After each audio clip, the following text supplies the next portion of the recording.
Light magenta. Yes, আমার একটা ফ্রেন্ডের সাথে করেছিলাম, তারপরে ফ্রেন্ডের সাথে করে গিয়ে দেন হচ্ছে আমি ওখানে সিলেক্ট হয়েছিলাম। Obviously যদি I'm looking forward to good opportunities obviously and দেখা যাক ইনশাআল্লাহ কি হয়। So yeah, hope for the best. একদমই আলাদা, রাইট? বাট আমি ছোটবেলা থেকে অনেক প্যাশনেট ছিলাম, আর আমার খুব মানে ফ্যাশন ইয়ার প্রতি অনেক ভালোবাসা ছিল ফ্যাশনের প্রতি। So this is the reason যে আমি চাচ্ছি যে এই দিকটাতে ফোকাস করতে। যদি আমার দেখি যে আমার ভালো অপরচুনিটিসগুলো আসছে, সব কিছু ঠিকঠাক হচ্ছে, obviously I am focusing on this. আর অবভিয়াসলি আমি যেহেতু ল ব্যাকগ্রাউন্ডের, ওইটাও থাকবে।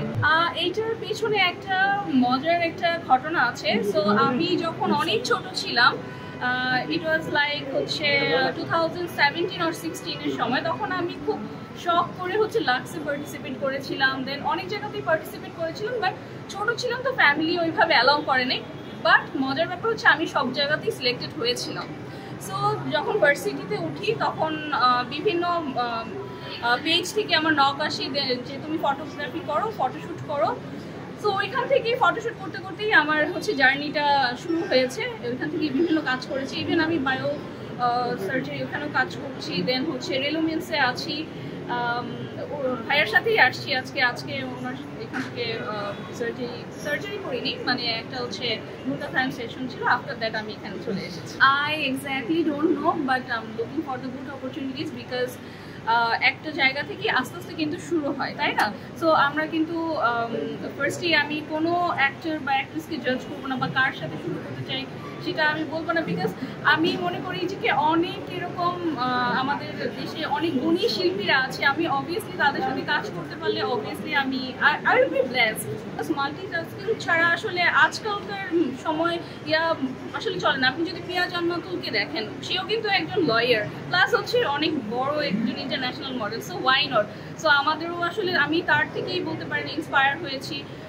সো আমাদের উচিত আসলে যে মাল্টিটাস্কিং করা। সো আমি it's kind of hard to manage, but I can manage I guess. Not like that. লটা আমার প্রথমে পড়ার ইচ্ছা ছিল না, বাট যখন আমি পড়তে গিয়েছি ইটস কোয়াইট মানে thrilling and exciting. That's why আমি হচ্ছে ল পড়ছি। অনেকে তো ইভেন আমি আজকেও আমি ক্লাস করে এসে দেন আমি এখানে জয়েন করেছি। আমি এই ধরনের আসলে কোনো কিছু পাইনি, বিকজ আমি তো মানে অবজারভেশনে, এটা আমিও শুনেছি, বাট পরে যখন আমি অবজারভেশনে দেখলাম, আমি সবার সাথে দেখা করেছি। ইভেন কিছুদিন আগে আমি গোল্লা ছুটির ইয়াতেও গিয়েছিলাম, অফিসে গিয়েছিলাম। সো আমার কাছে বলতে গেলে ইট ওয়াজ মানে খুবই ভালো লাগছে। আমি তো অপটিমিস্টিক, আপনারা বলতে পারেন, বাট দেখা যাচ্ছে লাক্সে আমি পার্টিসিপেট করেছিলাম, সিলেক্টেডও হয়েছিলাম, বাট আমার ফ্যামিলি একটু, তখন তো অনেক ছোট ছিলাম, এখন প্রায় 7-8 বছর আগের কথা বলছি। সো এখন তো আসলে অনেক কিছু চেঞ্জ হয়েছে। ইভেন আমার মাও আস্তে আস্তে হচ্ছে এই সব কিছু সোশ্যাল মিডিয়া অ্যাকসেপ্ট করতেছে, দেখতেছে যে আমি মোটামুটি ভালোই বাজি করছি। সো দর্শকের উদ্দেশ্যে আমি বলবো যে বি প্যাশনেট, আর don't get tired about all this things যে আমার হচ্ছে না। ইট সামটাইমস লাইক ডিপ্রেসড লাগে বা বিরক্ত লাগে যে না আমি কাজ পাচ্ছি না বা করতে পারছি না। সো বাট আমি মনে করি যে আপনি আসলে লেগে থাকেন। যেমন আমি আজকে অনেক জায়গাতেই হচ্ছে যাচ্ছি, অনেক ভালো ভালো কাজ করছি, এই লেগে থাকার কারণে। এটা কিন্তু একদিনের একদিনের হচ্ছে চেষ্টা না, এটা হচ্ছে আপনার প্রায় 3 থেকে 4 বছর পরে গিয়ে তারপর আমি ভালো কাজ করতে পেরেছি। সো আমি আসলে এইটাই বলবো যে কি আপনার চেষ্টা থাকতে হবে, এইটাই, তাহলে আপনার ফিউচারে অবভিয়াসলি ব্রাইট